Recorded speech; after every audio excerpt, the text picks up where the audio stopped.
O Sol. Uma poderosa fonte de energia capaz de produzir trilhões de watts. Apenas comparável à energia das jogadoras da seleção, que se renova a cada finta. Não há energia como a feminina. E Iberdrola, a maior apoiante das energias renováveis, incluindo a feminina.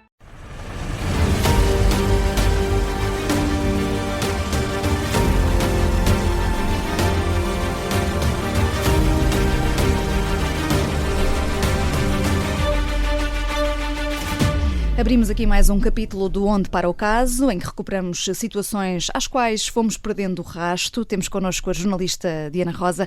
Boa tarde, Olá, Diana. boa tarde. Hoje vais trazer aqui um ponto de situação sobre o caso de Grigorian Bivolaru, um guru espiritual romeno, fundador de um movimento ao qual pertenciam dezenas de escolas em todo o mundo, 2 delas em Portugal. Tratava-se de uma rede que recrutava alunas praticantes de yoga para se encontrarem com este mestre. Era-lhes prometido atingir níveis máximos de espiritualidade, só que havia uma moeda de troca. Já levantaste aqui o véu de uma grande história que foi investigada numa reportagem do Observador pela jornalista Rita Pereira Carvalho. Este guru foi preso pela primeira vez no final dos anos 70, na Roménia, com uma pena de 1 ano por posse de material obsceno. Foi preso uma segunda vez por difusão ilegal de publicações místicas e por trabalhar como professor de yoga sem direito legal, uma vez que era uma atividade proibida naquele país. Com o fim do regime comunista em 89, ele decidiu fundar o MISA, o primeiro movimento de yoga que criou, mas anos mais tarde é acusado pelo Ministério Público Romeno de manter relações sexuais com menores e também de tráfico de pessoas. É nessa altura, já em 2004, que foge para a Suécia, onde conseguiu obter asilo.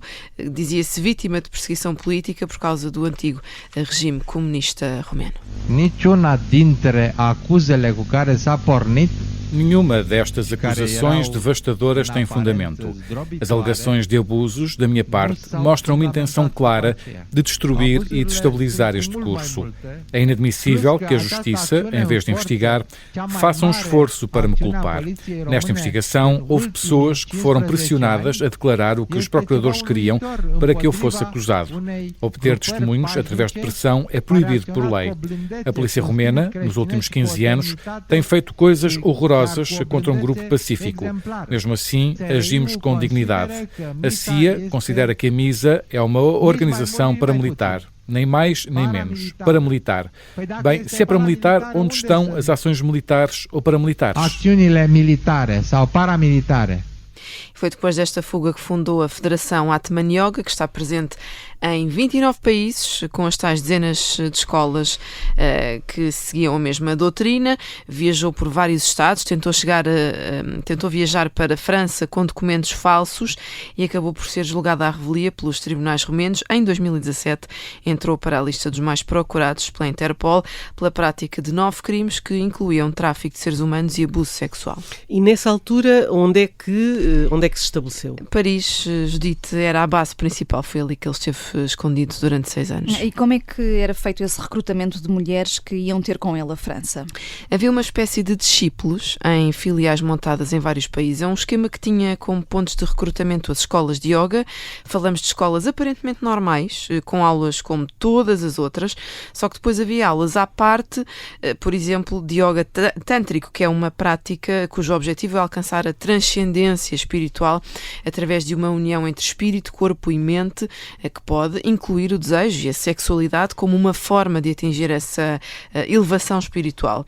No caso da Escola de Lisboa, a Nata, havia pessoas que iam simplesmente ter aulas de yoga comuns e depois havia esses grupos mais reservados, dos quais não se podia falar, em que principalmente mulheres, isto para resumir, levavam lavagens cerebrais para aceitar encontrar-se com o grande guru, que era visto como um grande privilégio, que estava ao alcance de muito poucos e que obrigava a aulas teóricas, até a juramentos e ainda ao registro de imagens, por exemplo, sem roupa, como uma espécie de garantia de que o segredo ficaria bem guardado. Consultei também reportagens da imprensa britânica em que várias pessoas que privaram com ele diziam que ele tinha poderes psíquicos e o dom de cura. É importante realçar que desistir de um encontro com Grigorian Bivolaru levaria ao ostracismo da comunidade, onde agora estavam inseridas. Ou seja, conhecer o grande mestre espiritual era algo quase tão inatingível para estas mulheres que elas não podiam contar a ninguém que iriam encontrar-se com ele. A ninguém. Recebiam o convite, as que recebiam, era-lhes entregue o bilhete de avião a partir do momento em que embarcavam, neste caso para Paris, sem saber onde iriam ficar ou quem iria recebê-las, tinham de ficar incontactáveis. Chegadas à França, uma pessoa ia buscá-las, entravam num carro e tinham de ir de olhos tapados para não verem o caminho. Portanto, começavam logo aqui os sinais negativos, não é? As bandeiras vermelhas. Passavam por várias casas em Paris até serem chamadas pelo mestre, eram obrigadas a gravar um juramento em que repetiam 7 vezes que estavam ali por vontade própria e caso contassem a alguém o que ali se passava, teriam a vida destruída. A carteira com o passaporte e cartões de crédito, assim como o telemóvel, eram retirados. E depois, quando eram chamadas, o que é que acontecia? Primeiro tinham de ler muito para se prepararem para a iniciação de uma alegada prática espiritual mais profunda, em que aprendiam sobre fundamentos esotéricos e espirituais com algumas chaves para a imortalidade e para a elevação. Depois eram chamadas para um quarto onde estava Gregorian Bivolaru, descrito pelas vítimas como uma figura estranha, descuidada, assim como o espaço onde as recebia, e basicamente o que acontecia ali não era prática espiritual nenhuma, uma vez que as mulheres tinham de ter relações sexuais com ele, isto era puro e duro. O resultado era, portanto, muito diferente daquilo que era prometido, e este homem, atenção, recebia ali várias mulheres por dia. Várias foram também portuguesas. Depois, no regresso, eram obrigadas a manter segredo. Uma reportagem do Guardian, que ouviu vítimas de outros países, relata ainda que eram praticados crimes noutras cidades europeias, como Praga, por exemplo, em que houve mulheres que foram forçadas a terem práticas sexuais enquanto eram filmadas por uma webcam. E este homem foi, há cerca de ano e meio, encontrado pelas autoridades francesas. Em novembro de 2023, nos arredores de Paris, suspeito de vários crimes, foram identificadas 26 vítimas que a polícia francesa classificou como vítimas de seitas e que viviam naquela comunidade em condições indignas. Diana, para fazeres o ponto de situação sobre este caso, conseguiste falar com as autoridades francesas e também com uma dessas vítimas do esquema. Onde é que está a Gregorian Bivolaru? Mais de 1 ano e meio depois, o dito mestre espiritual está em prisão preventiva, em França, é o que me confirma o Ministério Público francês, que acrescenta que ainda decorre a investigação. Gregorian Bivolaru está indiciado por crimes de violação, tráfico de seres humanos, abuso de poder por um líder de seita, que a Procuradoria Francesa faz questão de explicar, nesta resposta que me enviou, como um grupo que desenvolve atividades que criam, mantêm ou exploram a subjugação psicológica ou física dos participantes. Importa referir que em França a prisão preventiva pode ir até aos 4 anos. Depois de Gregorian Bivolaru, houve outras pessoas alegadamente ligadas a ele e que também foram detidas. É o caso de um violinista da Orquestra Filarmónica do Mónaco, que, de acordo com a imprensa francesa, é acusado de ser cúmplice dos crimes do mestre espiritual. Há pouco mais de um mês, e segundo a imprensa romena, foi também detido um discípulo de Bivolaru, um instrutor de yoga de Bucareste, que está indiciado de tráfico de seres humanos e violação. Tinha um modus operandi muito semelhante ao seu mestre. Há ainda um casal de líderes espirituais ligados a este guru que escaparam às autoridades francesas, mas há menos de 1 ano. Em agosto foram presos quando entraram na Geórgia. A imprensa georgiana diz que estão à espera da ordem de extradição. E conseguiste, depois deste tempo, chegar ao contacto com uma das pessoas que esteve envolvida nesta seita? Sim, e dizer desde já que a pessoa com quem falei pediu-me para manter o anonimato, diz que hoje em dia faz uma vida normal, mas conta-me que a dada altura, quando frequentava aquela escola, discordou de algumas coisas que iam sendo feitas, queixava-se, mas era imediatamente desvalorizada e reprimida e descreveu o ambiente como uma ditadura espiritual. E foi nessa altura que começou a pensar em abandonar a escola. Garante que as escolas que estão ligadas a este movimento continuam a operar, de resto nós contactámos algumas e de facto elas estão abertas. Diz que com a detenção de Bivolaro pouco mudou nesse sentido, assegura que até agora nunca foi contactado pelas autoridades para prestar qualquer tipo de depoimento. Admite que as mulheres têm medo de sair, não por eventuais represálias físicas, mas sim psicológicas, medo de danos à reputação, por receio de que, por exemplo, as gravações de cenas eróticas que foram coagidas a fazer sejam utilizadas como chantagem. Esta é uma das razões que leva a que as pessoas, mesmo quando saem daquele círculo, mantenham silêncio sobre o que viram e o que fizeram.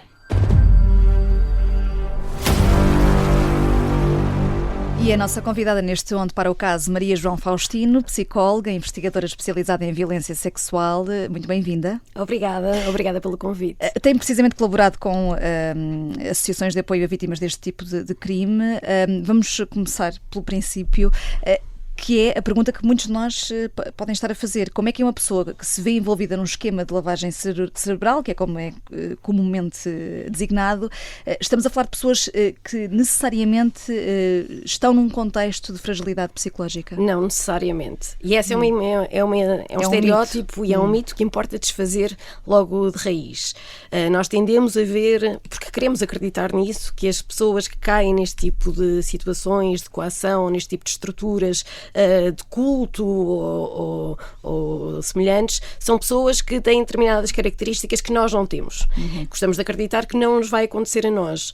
Mas pode acontecer a qualquer pessoa, não tem de estar num contexto particularmente vulnerável, muitas vezes estará, porque predadores percebem vulnerabilidades e percebem fragilidades e exploram-nas, mas pode acontecer a qualquer pessoa, porque estes processos são graduais, aquilo que se referiu como lavagem cerebral são técnicas e mecanismos de coação que são graduais, portanto as pessoas não são imediatamente coagidas ou de uma forma muito flagrante à partida, não é? Dá-me o passaporte e vou-te obrigar a tirar fotografias. Não, há um processo de sedução, há um processo de manipulação que é gradual, e quando as pessoas percebem que já estão mergulhadas numa comunidade que lhes exige muito e que já perderam o controle da situação, muitas vezes têm muito a perder ao sair.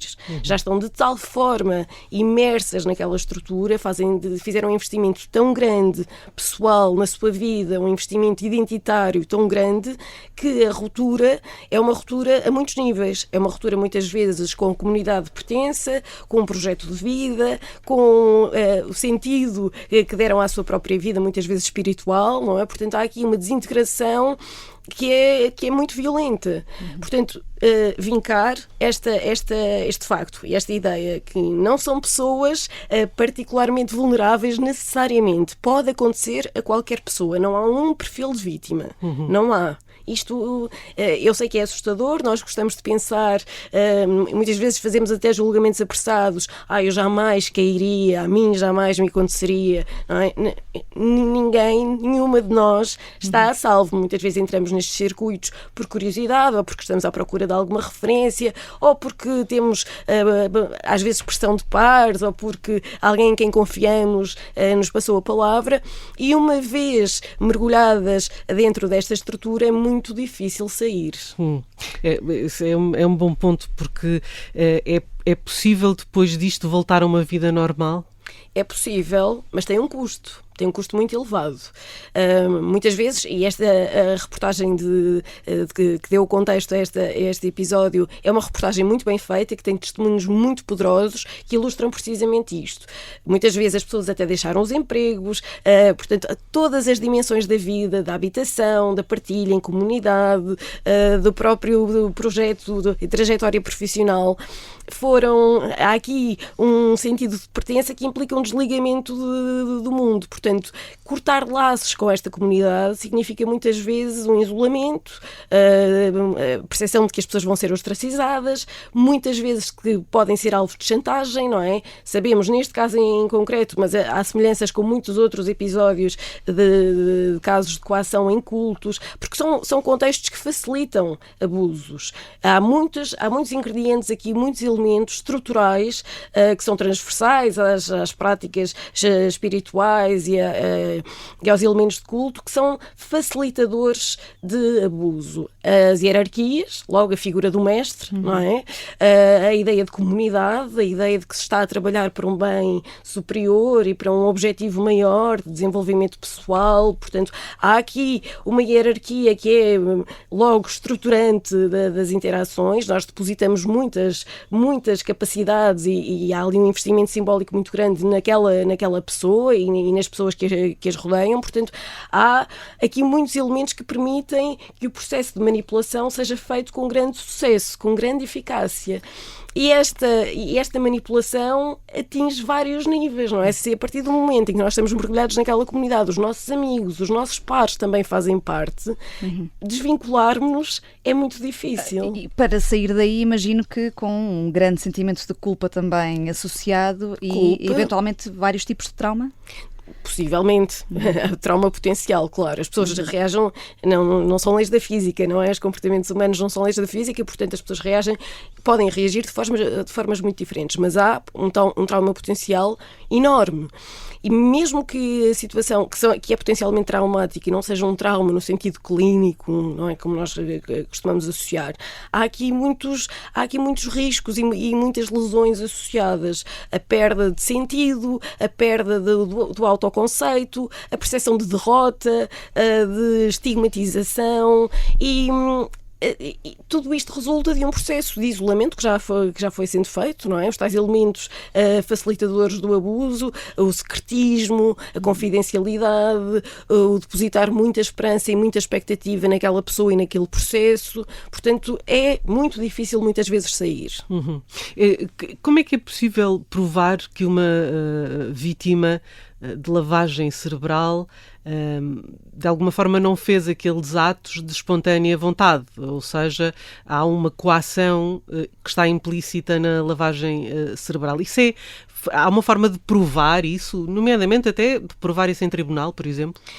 Nós temos ainda muitas resistências a reconhecer, porque vivemos, há uma ideia social muito forte, não é? Muito disseminada, esta de que nós somos agentes livres e, portanto, se estas mulheres entraram neste processo e foram cedendo a sua liberdade, é porque quiseram, não é? Portanto, há aqui a ideia, já partimos deste pressuposto que somos agentes livres e partimos também de um pressuposto social de que as mulheres são corresponsáveis pelas suas agressões, pelas agressões que sofrem. Portanto, há aqui todo um caldo que explica que seja difícil muitas vezes que estes testemunhos sejam levados a sério. Mas uma das mulheres entrevistadas na reportagem dizia qualquer coisa que eu achei brilhante e que sintetiza muito o processo. Ela dizia: as mulheres não eram obrigadas, eram convencidas a fazer. E este processo de coação psicológica, nós temos cada vez mais ferramentas para perceber como é que funciona. É muito mais espaçado no tempo, é muito mais subtil, tendemos a relativizá-lo socialmente porque pensamos, lá está, deram porque quiseram, mandaram fotografias nuas porque quiseram, mas nós sabemos, e se o direito quiser ouvir a psicologia e outras ciências, nós sabemos explicar estes processos. Sabemos explicar a erosão do autoconceito, a erosão da segurança pessoal, sabemos explicar porque é que as pessoas vão cedendo progressivamente. Não é? A ideia da culpa, que foi aqui referida e muito bem, a ideia de que eu fui escolhida pelo mestre, se não vou, estou primeiro a falhar perante a minha comunidade, como é que eu explico isto, não é? E depois estou a falhar perante mim própria. Portanto, nós temos ferramentas já para explicar como é que estes processos acontecem e explicar que isto é uma forma de coação, de grooming, muitas vezes falado como grooming. De grooming. E como é que, qual é o despertar da vítima? Desperta como? Quer dizer, o que é que faz com que de repente se perceba que esteve nesse caldo, como há pouco caracterizava? As trajetórias são diferentes, não é? Lá está. Eu gosto sempre de dizer isto porque eu acho que as pessoas tendem a pensar se as mulheres não reagiram desta forma, então não é um trauma, ou então as pessoas reagem perante as mesmas situações, podem reagir de formas muito diferentes, mesmo em situações de violência que sejam muito semelhantes. Portanto, há para cada caso há um momento ou uma sucessão de momentos que muitas vezes não é uma epifania, é um acumular de situações desconfortáveis, onde as pessoas vão percebendo que estão a ser ultrapassados os seus limites. Lembro-me, para voltar à reportagem que deu o mote, da mulher que dizia: eu entrei no quarto e tudo aquilo era repugnante, não é? A percepção do cheiro a sexo que incomodou muito, a figura do mestre que não batia certo com a ideia que ela tinha, a representação de alguém superior, e de ela contar aquilo até de uma forma muito gráfica, as unhas dos pés que enrolavam e toda a figura suja, todo o quarto sujo. Portanto, é um momento de grande choque e que pode ser um momento, não é um momento de epifania, mas que pode ser um momento de derrube e de confronto, e pode ser um momento que faz estalar. Mas depois desse clique gradual, digamos assim, há algum tipo de estratégia de saída que as vítimas possam utilizar, de saída destes grupos? Ou é difícil? Depende muito dos casos. Difícil, mas há, claro, que há casos em que as mulheres efetivamente saíram, e há casos de, vamos dizer, de sucesso, não é? Em que as mulheres se libertaram.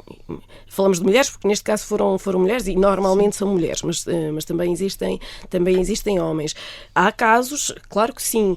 A questão é que esse processo de afastamento é um processo penoso, e é um processo que pode ter um custo muito significativo, porque há uma ameaça muitas vezes real de retaliação, não é? Aquelas pessoas estão na posse de informações sobre nós, de conteúdos que podem comprometer-nos pessoal e profissionalmente.